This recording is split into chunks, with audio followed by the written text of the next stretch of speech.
ഒരിക്കൽ ഒരു കാട്ടിൽ കുസൃതി നിറഞ്ഞ ഒരു കുട്ടിയാന ഉണ്ടായിരുന്നു. അവന്റെ പേര് അപ്പു എന്നായിരുന്നു.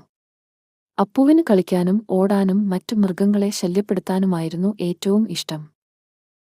ഒരു ദിവസം അപ്പു കാട്ടിലൂടെ നടക്കുമ്പോൾ ഒരു കൂട്ടം കുരങ്ങന്മാർ മരത്തിലിരിക്കുന്നത് കണ്ടു. അപ്പുവിന് അവരെ ഒന്ന് ശല്യപ്പെടുത്താൻ തോന്നി.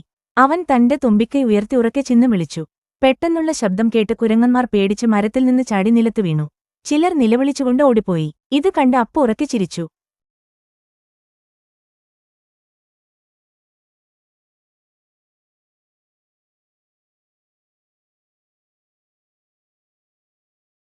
പിന്നീട് അപ്പു ഒരു പുഴയുടെ അടുത്തേക്ക് പോയി.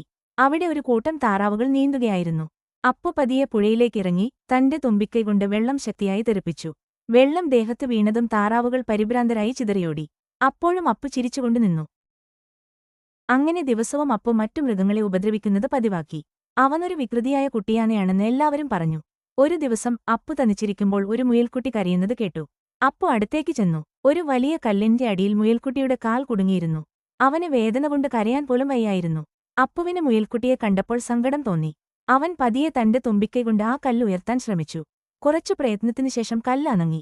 മുയൽക്കുട്ടി വേഗം തന്റെ കാൽ പുറത്തെടുത്തു. അങ്ങനെ ആ വികൃതിയായ കുട്ടിയാന എല്ലാവർക്കും പ്രിയപ്പെട്ടവനായി മാറി. അവന്റെ കുസൃതികൾ സ്നേഹത്തിനും സഹാനുഭൂതിക്കും വഴിമാറി.